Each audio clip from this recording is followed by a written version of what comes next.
السلام عليكم ورحمة الله وبركاته. الحمد لله رب العالمين والعاقبة للمتقين، الصلاة والسلام على أشرف المخلوقين وعلى آله وأصحابه وأهل بيته أجمعين. أما بعد. പ്രിയ സഹോദരങ്ങളെ, സത്യവിശ്വാസികളെ, അസ്സലാമു അലൈക്കും വറഹ്മത്തുള്ളാഹി വബറകാതുഹു. അള്ളാഹുവിൻ്റെ മലക്കുകൾ നമുക്ക് വേണ്ടി പ്രാർത്ഥിക്കുന്ന, ദുആ ചെയ്യുന്ന കുറേ സമയങ്ങളുണ്ട്, സന്ദർഭങ്ങളുണ്ട്. ഇന്ന് ഇൻഷാ അല്ലാഹ് അതിനെക്കുറിച്ചാണ് നമ്മുടെ ചർച്ച. ഹബീബായ റസൂലുള്ളാഹി സ്വല്ലല്ലാഹു അലൈഹി വസല്ലമ വിശദീകരിക്കുന്ന വളരെ പ്രധാനപ്പെട്ട ഹദീസുകളിൽ ഒന്നാണ്. ഇമാം മുസ്ലിം റളിയല്ലാഹു അൻഹു ഒക്കെ ഇതിനെ റിപ്പോർട്ട് ചെയ്യുന്നുണ്ട്. മലക്കുകൾ നമുക്ക് വേണ്ടി പ്രാർത്ഥിക്കുന്ന സന്ദർഭങ്ങളിൽ ആദ്യത്തേത് ഒന്നാമത്തെ സഫിൽ നിൽക്കുന്ന സമയത്താണ്. ജമാഅത്ത് നിസ്കാരത്തിന് വേണ്ടി പള്ളിയിലേക്ക് വരുമ്പോൾ, അല്ലെങ്കിൽ ജമാഅത്ത് നിസ്കാരത്തിന് വേണ്ടി ഒരുമിച്ച് കൂടുന്ന സമയത്ത് ആദ്യത്തെ സഫിൽ നിസ്കരിക്കുന്നവർക്ക് വേണ്ടി മലക്കുകൾ പ്രാർത്ഥിക്കുമെന്നാണ്. ഈ ആദ്യത്തെ സഫ് വളരെയേറെ പ്രതിഫലം അർഹിക്കുന്ന ഒരു സ്ഥാനമാണ്.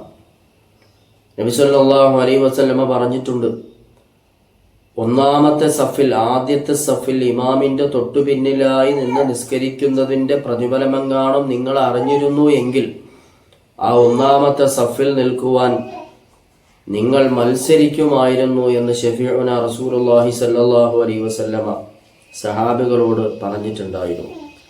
അപ്പോൾ ആദ്യത്തെ സഫിന് പ്രത്യേകമായ പരിഗണന, കൂലി, പ്രതിഫലം അല്ലാഹു തആല ഒരുക്കി വെച്ചിട്ടുണ്ട്. ഈ ആദ്യത്തെ സഫിൽ തന്നെ ഇമാമിന്റെ തൊട്ടു പിന്നിൽ നിൽക്കുന്ന ആൾക്ക്, വലതുഭാഗം ചേർന്ന് നിൽക്കുന്ന ആൾക്ക്, അതുപോലെ അതിന് തൊട്ടടുത്ത് നിൽക്കുന്ന വലതുഭാഗത്ത് നിൽക്കുന്ന ആളുകൾക്ക്, മഅ്മൂമീങ്ങൾക്ക് പ്രത്യേകമായ കൂലി, പ്രതിഫലവും അവരെ കാത്തിരിക്കുന്നുണ്ട്. അപ്പോൾ ഒന്നാമത്തെ സഫ് എന്ന് പറയുന്നത് ഒഴിവാക്കാൻ കഴിയപ്പെടാത്ത, വളരെ പുണ്യം അർഹിക്കുന്ന, അള്ളാഹുവിൻ്റെ അടുക്കൽ നിന്ന് ധാരാളം പ്രതിഫലം കരസ്ഥമാക്കാൻ കഴിയുന്ന ഒരു ഇടമാണ് ഒന്നാമത്തെ സഫ്. നമ്മുടെ മുൻഗാമികളൊക്കെ ഒന്നാമത്തെ സഫിൽ നിൽക്കാൻ വേണ്ടി അത്രയേറെ ആഗ്രഹിച്ചിരുന്നു. ഇന്നും പല നാടുകളിലും പല ജുമാഅത്ത് പള്ളികളിലും പോയാൽ വെള്ളിയാഴ്ച ജുമാഅയ്ക്ക് വേണ്ടി വളരെ ആദ്യത്തിൽ വന്ന്, ആദ്യം വരുന്നതിൻ്റെ കൂലി കിട്ടാനും ആദ്യത്തെ സഫിൽ തന്നെ മണിക്കൂറുകളോളം അവിടെ ഇരുന്ന് ഇഅ്തികാഫിന്റെ നിയ്യത്തിലിരുന്ന് സൂറത്തുൽ അൽ കഹ്ഫ് സൂറത്തൊക്കെ ഓതി സ്വലാത്ത് സലാമുകളൊക്കെ ചൊല്ലി അവിടെ ഇരിക്കുന്ന എത്രയോ ഉപ്പമാരെ ഇന്ന് നമ്മുടെ നാട്ടിൽ മഹല്ലുകളിൽ കാണാൻ സാധിക്കും. അപ്പോൾ ഒന്നാമത്തെ സഫിൽ നിൽക്കുന്ന സമയത്ത്, ഒന്നാമത്തെ സഫിൽ സ്ഥാനമുറപ്പിക്കുമ്പോഴൊക്കെയും മലക്കുകൾ അവർക്ക് വേണ്ടി പ്രാർത്ഥന നടത്തുമെന്ന് സയ്യിദുനാ റസൂലുള്ളാഹി സ്വല്ലല്ലാഹു അലൈഹി വസല്ലമ തങ്ങൾ പറയാണ്. ഇനി മലക്കുകളുടെ പ്രാർത്ഥന ലഭിക്കുന്ന രണ്ടാമത്തെ സന്ദർഭം നിസ്കാരം കഴിഞ്ഞിട്ട് പള്ളിയിൽ ഇരിക്കുമ്പോഴാണ്. ചില ആൾക്കാരുണ്ട്, നിസ്കാരം കഴിഞ്ഞ പാടെ എഴുന്നേറ്റ് ഓടും. അത്യാവശ്യക്കാരെ ആകാം, അത്യാവശ്യക്കാരല്ലാത്തവരും എല്ലാ വഖത്ത് കഴിഞ്ഞും എഴുന്നേറ്റ് പോകുന്നവരുമുണ്ട്. അള്ളാഹു നമ്മളെ കാത്തുരക്ഷിക്കട്ടെ. അവർക്ക് റബ്ബിനോടൊന്നും ചോദിക്കാനുമില്ല, റബ്ബിനോടൊന്നും പറയാനുമില്ല, റബ്ബിനോട് ദുആ ചെയ്തൊന്നും നേടാനുമില്ല. അവരൊക്കെ ധൃതിക്കാരാണ്. അതല്ല നമ്മുടെ വിഷയം. അപ്പോൾ നിസ്കാരം കഴിഞ്ഞിട്ട് ആ പള്ളിയിൽ കുറേ നേരം ഇരിക്കുക, ഖുർആൻ ഓതുക, തസ്ബീഹുകൾ ചൊല്ലുക, സ്വലാത്ത് ചൊല്ലുക, അവിടെ ഇരുന്ന് നിന്റെ വിഷമങ്ങൾ, പ്രയാസങ്ങൾ റബ്ബിനോട് പറയാം. അപ്പം നിസ്കാരത്തിന് ശേഷം അതേ ഇരുത്തം ആ പള്ളിയിൽ, അള്ളാഹിന്റെ പള്ളിയല്ലേ, ആദ്യം തന്നെ നമ്മൾ പള്ളിയിലേക്ക് കയറുമ്പോൾ തന്നെ ഇഅ്തികാഫിന്റെ നിയ്യത്തൊക്കെ വെച്ച് ആ പള്ളിയിൽ ഇരിക്കുമ്പോൾ വല്ലാത്ത പ്രതിഫലമാണ് അള്ളാഹുവിൻ്റെ ഭാഗത്ത് നിന്ന് നമുക്കുണ്ടാകുന്നത്.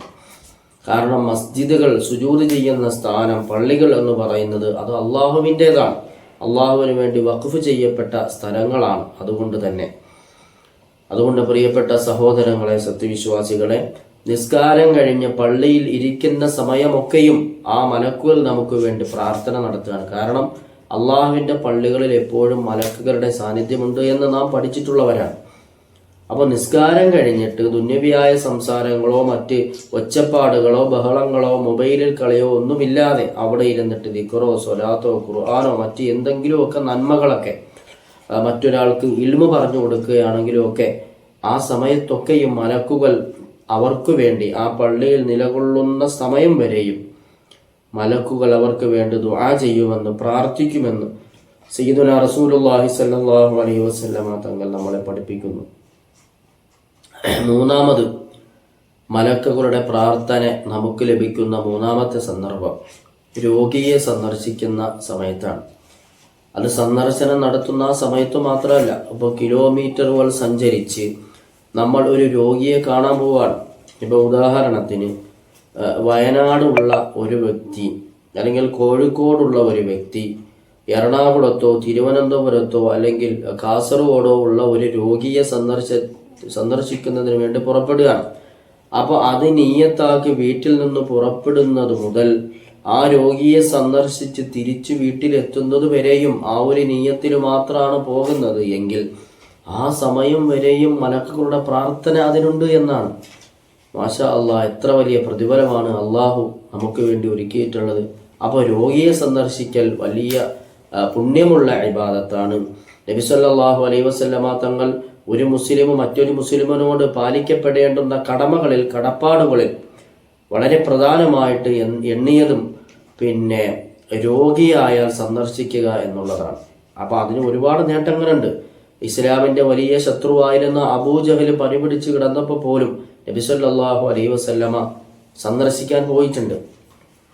അബൂജഹൽ പനിയായിട്ട് കിടന്നപ്പോൾ റസൂലുള്ളാഹി സ്വല്ലല്ലാഹു അലൈഹി വസല്ലമ തങ്ങൾ സന്ദർശിക്കാൻ പോയിട്ടുണ്ട്.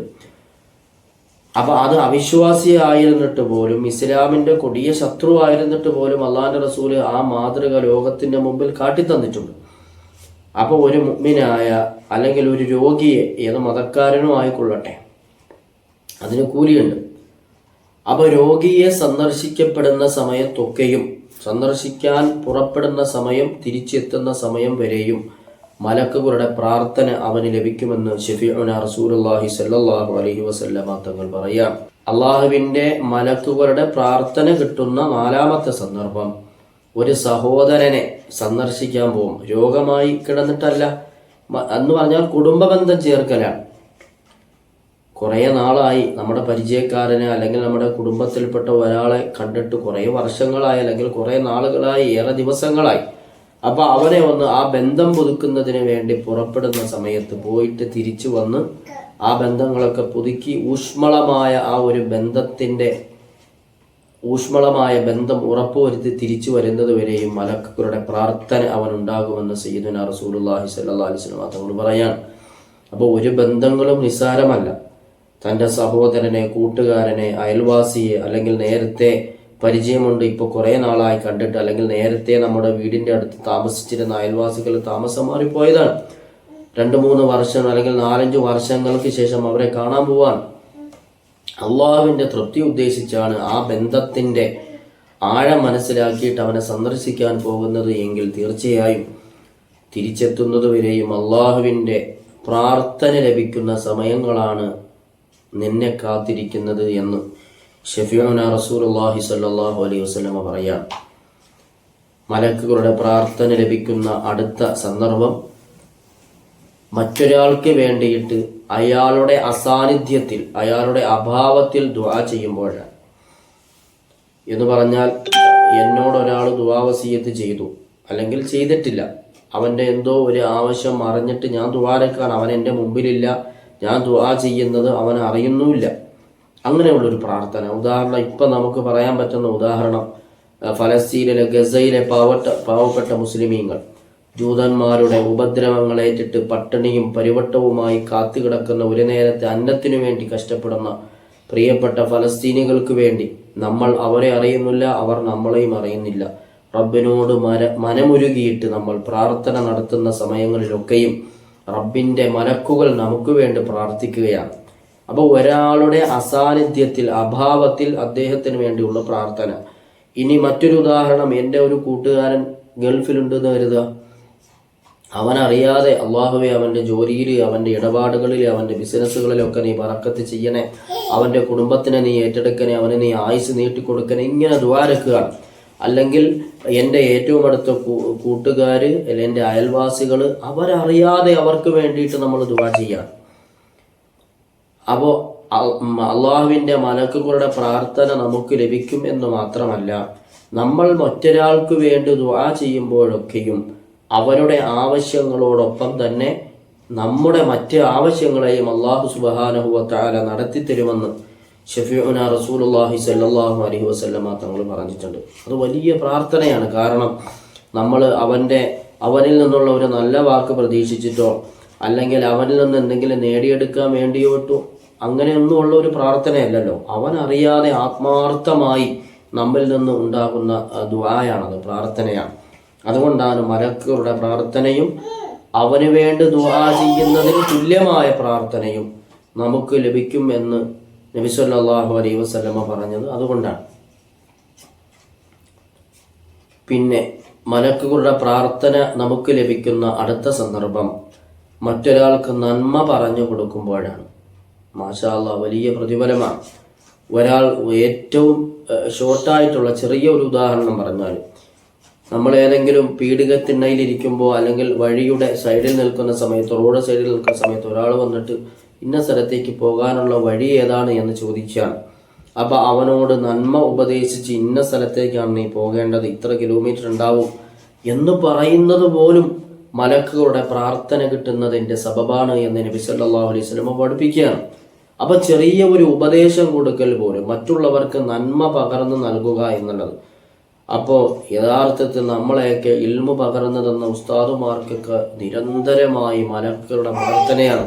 ഒന്നാലോചിച്ച് നോക്കെ, രാവിലെ സുബഹി നിസ്കാരം കഴിഞ്ഞാൽ ഉടൻ ദറസ് തുടങ്ങുന്ന ഉസ്താദുമാര് രാവിലെ നാസ്ത കഴിക്കാൻ ഒരല്പം റെസ്റ്റ്, പിന്നെ ഉച്ചയ്ക്ക് ളുഹ്ർ നിസ്കാരത്തിന് ഒരല്പം ഇടവേള, പിന്നെ രാത്രിയും കഴിയുന്ന സമയങ്ങളിലൊക്കെ കിതാബുമായി ബന്ധപ്പെട്ട് തൻ്റെ മുന്നിലിരിക്കുന്ന മുത്തഅല്ലിമീങ്ങൾക്ക് അറിവിൻ്റെ എല്ലാ സാഹചര്യങ്ങളും തുറന്നു കൊടുക്കുന്ന നമ്മുടെ ഉസ്താദുമാർക്കൊക്കെ എല്ലാ സമയത്തും അള്ളാഹുവിൻ്റെ മലക്കുകളുടെ പ്രാർത്ഥന ഇങ്ങനെ ലഭിച്ചുകൊണ്ടിരിക്കുകയാണ്. അള്ളാഹുവേ, അവർക്ക് നമ്മുടെ പ്രിയപ്പെട്ട ഉസ്താദുമാർക്കൊക്കെ അള്ളാഹുവേ നീ ആഫിയത്തും ദീർഘായുസും സ്വർഗപ്രവേശനവും ഒക്കെ കൊടുത്ത് അനുഗ്രഹിക്കണേ റബ്ബേ, ആമീൻ യാ റബ്ബൽ ആലമീൻ. വലിയ കൂലിയല്ല, എത്ര മണിക്കൂറുകളാണ് അവർ നമുക്ക് വേണ്ടി മാറ്റിവെച്ചത്. നമ്മുടെ മക്കൾക്ക് വേണ്ടി മക്കളെ പഠിപ്പിക്കുന്ന ഉസ്താദുമാർ എത്രയോ സമയം അവർക്ക് വേണ്ടി ചിലവഴിക്കുന്നുണ്ട്. നന്മ പറഞ്ഞു കൊടുക്കുകയാണ്, ഇസ്ലാമിൻ്റെ അറിവുകൾ പറഞ്ഞു കൊടുക്കുകയാണ്. ആ സമയങ്ങളിലൊക്കെയും മറ്റൊരാൾക്ക് നന്മ പറഞ്ഞു കൊടുക്കുമ്പോഴൊക്കെയും പ്രചരിപ്പിക്കുമ്പോഴൊക്കെയും അള്ളാഹുവിൻ്റെ മലക്കുകൾ അവർക്ക് വേണ്ടി പ്രാർത്ഥന നടത്തുമെന്ന് സയ്യിദുനാ റസൂലുള്ളാഹി സ്വല്ലല്ലാഹു അലൈഹി വസല്ലമ തങ്ങൾ പറയാണ്. മലക്കുകളുടെ പ്രാർത്ഥന ലഭിക്കുന്ന അടുത്ത സന്ദർഭം വുളൂഓടുകൂടി ഉറങ്ങാൻ കിടക്കുമ്പോഴാണ്. വുളൂ ഉണ്ടായിരിക്കുന്ന അവസ്ഥയിൽ തന്നെ ഉറങ്ങാൻ ബെഡ്റൂമിലേക്ക് പോകുമ്പോഴാണ്. അപ്പോൾ ഷാഫി മദ്ഹബ് പ്രകാരം ബെഡ്റൂമിലേക്ക് കയറുന്നു വന്ന് ആ കട്ടിലിലേക്ക് ബെഡിലേക്ക് കിടക്കുമ്പോൾ തന്നെ ചിലപ്പോൾ ഭാര്യയുമായി ഒന്ന് സ്പർശിക്കുമ്പോൾ പിന്നെ വുളൂ മുറിയാണ്. സാരയില്ല, എന്നാൽ പിന്നെ വീണ്ടും വുളൂ ചെയ്യാൻ പോയാൽ പിന്നെ സുബഹി വരെയും അതിനെ ടൈം ഉണ്ടാവുള്ളൂ. അവിടെ മഹാന്മാരായ പിന്നെ ഫിഖ്ഹിന്റെ പണ്ഡിതന്മാർ പഠിപ്പിച്ചത് വുളൂ ഉണ്ടാക്കിക്കൊണ്ട് വുളൂ ചെയ്തുകൊണ്ട് റൂമിലേക്ക് വന്ന് അത് മതി. പിന്നെ നിങ്ങൾ കിടക്കുമ്പോൾ എന്തായാലും നിങ്ങൾക്ക് സ്വകാര്യം പറയാനുണ്ടാവും, വർത്താനം പറയാനുണ്ടാവും, സ്പർശനങ്ങൾ ഉണ്ടാവാം.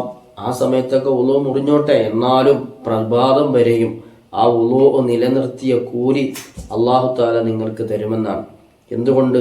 വുളൂ ചെയ്തുകൊണ്ടാണ് അവൻ റൂമിലേക്ക് വന്നത്. അവൻ്റെ പ്രൈവറ്റ് റൂമിൻ്റെ ബെഡ്റൂമിൻ്റെ ഉള്ളിലേക്ക് അവൻ വന്നത് വുളൂകാരനായിട്ടാണ്, അല്ലെങ്കിൽ വുളൂകാരിയായിട്ടാണ് വന്നത്. അപ്പോൾ വുളൂകാരനായിട്ട് കിടന്നുറങ്ങുന്ന സമയത്തൊക്കെയും അപ്പോൾ ആ വുളൂ എടുത്ത കാരണം കൊണ്ട് തന്നെ അള്ളാഹുവിൻ്റെ മലക്കുകളുടെ പ്രാർത്ഥന നമുക്കുണ്ടായിത്തീരുമെന്ന് തിരുനബി സല്ലല്ലാഹു അലൈഹി വസല്ലമ നമ്മളെ പഠിപ്പിക്കുന്നുണ്ട്. അള്ളാഹുവിൻ്റെ ഔലിയാക്കൾ ആരിഫീങ്ങളൊക്കെ എപ്പോഴും വുളൂ ഉള്ളവരായിരുന്നു. പെട്ടെന്നെങ്ങാനും അവർക്ക് വുളൂ മുറിയുന്ന ഒരവസ്ഥ ഉണ്ടായാൽ വേഗം തന്നെ അവർ വുളൂഇനെ നിത്യമാക്കുന്നവരായിരുന്നു. രാത്രിയും പകലുകളിലുമൊക്കെ ദായിമായ വുളൂഇലായിരുന്നു അള്ളാഹുവിൻ്റെ ആരിഫീങ്ങളൊക്കെ സഞ്ചരിച്ച്. അതുകൊണ്ടാണല്ലോ അവർ ആരിഫീങ്ങളായത്, അതുകൊണ്ടാണല്ലോ അവർ ഔലിയാക്കളായത്. അവർ പിന്നെ വുളൂ നിത്യമാക്കുന്നവരായിരുന്നു. അപ്പം അങ്ങനെയുള്ളവർക്കും അള്ളാഹുവിൻ്റെ മലക്കുകളുടെ പ്രാർത്ഥന ലഭിക്കുമെന്ന് സയ്യിദുനാ റസൂലുള്ളാഹി സ്വല്ലല്ലാഹു അലൈഹി വസല്ലമ തങ്ങൾ പറയാണ്. അടുത്ത സന്ദർഭം അള്ളാഹുവിൻ്റെ മലക്കുകളുടെ പ്രാർത്ഥന ലഭിക്കുന്ന അടുത്ത സന്ദർഭം അത്താഴം കഴിക്കുന്ന സമയത്താണ്.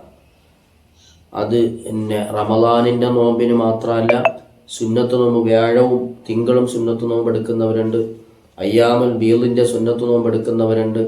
അതുപോലെ മാസത്തിൽ വരുന്ന പ്രത്യേക ചില സുന്നത്ത് നോമ്പുകളൊക്കെ എടുക്കുന്ന, എപ്പോൾ നോമ്പെടുത്താലും ശരി തന്നെ അത്താഴം കഴിക്കുന്ന സമയത്ത് നോമ്പെടുക്കുന്നതിന് വേണ്ടി ഫർളും സുന്നത്തുമായ നോമ്പുകൾ അനുഷ്ഠിക്കുന്നതിന് വേണ്ടിയിട്ട് അത്താഴം കഴിക്കുന്ന സമയത്ത് അള്ളാഹുവിൻ്റെ പ്രാർത്ഥന, അള്ളാഹുവിൻ്റെ മലക്കുകളുടെ പ്രാർത്ഥന നമുക്കുണ്ടാകുന്ന സമയമാണ്. കാരണം ആ സമയം ബറക്കത്തിൻ്റെ സമയമാണ്. അള്ളാഹുവിൻ്റെ മലക്കുകൾ നമുക്ക് വേണ്ടി പ്രാർത്ഥന നടത്തുന്ന പ്രത്യേകമായ സമയമാണ് അത്താഴം കഴിക്കുന്ന സമയം. ഈ സമയങ്ങളൊന്നും നമ്മൾ പാഴാക്കരുത്. അൽഹംദുലില്ലാഹ്, ഇതൊക്കെ നമ്മൾ ഒരു പരിധിവരെയും നമ്മളെ കൊണ്ട് പാലിക്കപ്പെടാൻ കഴിയുന്ന നന്മകളാണ്. അതുകൊണ്ട് പ്രിയപ്പെട്ട സഹോദരങ്ങളെ, അള്ളാഹുവിൻ്റെ മലക്കുകളുടെ പ്രാർത്ഥന നമുക്ക് ലഭിച്ചാൽ അൽഹംദുലില്ലാഹ് നമ്മൾ രക്ഷപ്പെട്ടില്ലേ. എത്രയോ കാര്യങ്ങൾ നമുക്ക് നേടിയെടുക്കാനുണ്ട്. നമ്മൾ എത്രയോ വർഷങ്ങളായിട്ട് ചോദിച്ചിട്ട് പോലും ലഭിക്കാത്ത കാര്യങ്ങളുണ്ടാവാം. പക്ഷേ ഈ പറയപ്പെട്ട സന്ദർഭങ്ങളെ, സമയത്തേക്ക് നാം ഒന്ന് ഉപയോഗപ്പെടുത്തിയാൽ അള്ളാഹുവിൻ്റെ മലക്കുകൾ നമുക്ക് വേണ്ടി പാപവചനം തേടിയേക്കാം, നമുക്ക് വേണ്ടി ഇസ്തിഗ്ഫാറിനെ തേടിയേക്കാം, നമുക്ക് വേണ്ടി അവർ ശുപാർശ ചെയ്തേക്കാം. അങ്ങനെ എത്രയോ നന്മകൾ നമുക്ക് വേണ്ടി അവർ റബ്ബിൻ്റെ ഭാഗത്ത് നിന്ന് പ്രാർത്ഥനയായിട്ട് നമുക്ക് വാങ്ങി തന്നേക്കാം. അതുകൊണ്ട് ഒരു സമയവും നഷ്ടപ്പെടുത്തരുത്. പ്രത്യേകിച്ച് നബി സല്ലല്ലാഹു അലൈഹി വസല്ലമ നമുക്ക് പരിചയപ്പെടുത്തി തന്ന മലക്കുകളുടെ പ്രാർത്ഥന ലഭിക്കുന്ന സമയങ്ങളെ നമ്മൾ പാഴാക്കി കളയരുത്. അല്ലാഹു സുബ്ഹാനഹു വ തആല അതിനുള്ള മഹാസൗഭാഗ്യം, ആ സമയങ്ങളെ ഉപയോഗപ്പെടുത്താനുള്ള തൗഫീഖ് നമുക്കൊക്കെ നൽകി അനുഗ്രഹിക്കട്ടെ. ആമീൻ യാ റബ്ബൽ ആലമീൻ. വ ആഖിറു ദഅവാനാ അൽഹംദുലില്ലാഹി റബ്ബിൽ ആലമീൻ. അസ്സലാമു അലൈക്കും വറഹ്മത്തുള്ളാഹി വബറകാതുഹു.